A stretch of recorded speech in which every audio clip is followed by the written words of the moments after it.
Hey what's up, this is my review of Shambhala.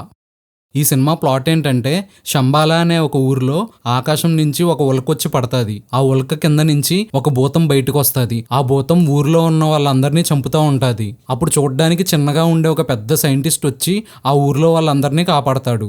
సినిమాలో story ఉంది కానీ సినిమానే బాలేదు. డైరెక్టర్ ఈ సినిమా తీయడంలో కంప్లీట్ గా ఫెయిల్ అయ్యారు. సినిమా చూస్తున్నప్పుడు ఈ సినిమాకి అనవసరంగా వచ్చామనిపిస్తుంది. ఇది హారర్ సినిమా అయినప్పటికీ పెద్దగా భయమేమేయదు. సౌండ్స్ వల్ల 1-2 సీన్స్ భయం వేస్తాయి గానీ మిగిలిందంతా అంత భయంకరంగా ఏముండదు. గ్రాఫిక్స్ వర్క్ అయితే చాలా చీప్ గా ఉంది. సినిమా టైటిల్ పడినప్పుడు వెనకాల గ్రాఫిక్స్ లో పాలు కారుతా ఉంటాయి. ఆ పాలను అయితే నేను ఇప్పటి వరకు ఎక్కడా చూడలేదు. బహుశా అవి మన గ్రహం పాలు కాదనుకుంటా, పక్క గ్రహం అనుకుంటా. ఆ ఉల్క వేరే గ్రహం నుంచి వచ్చింది కాబట్టి అక్కడ గ్రాఫిక్స్ వాడినట్టున్నారు. ఈ సినిమా గ్రాఫిక్స్ కన్నా యూట్యూబ్ లో వచ్చే S R Nagar graphics better. Performances విషయానికి వస్తే ఒకళ్ళిద్దరు సైడ్ క్యారెక్టర్లు తప్పితే మిగిలిన వాళ్ళు ఎవరో సరిగ్గా పర్ఫామ్ చేయాల. హీరో ఆది పెద్ద పర్ఫార్మర్ కాదని అందరికీ తెలిసిందే. ఈ సినిమాలో కూడా అదే ప్రూవ్ అయింది.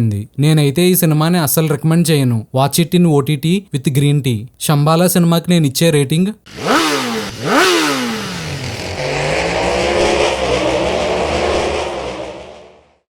Please like, share and subscribe.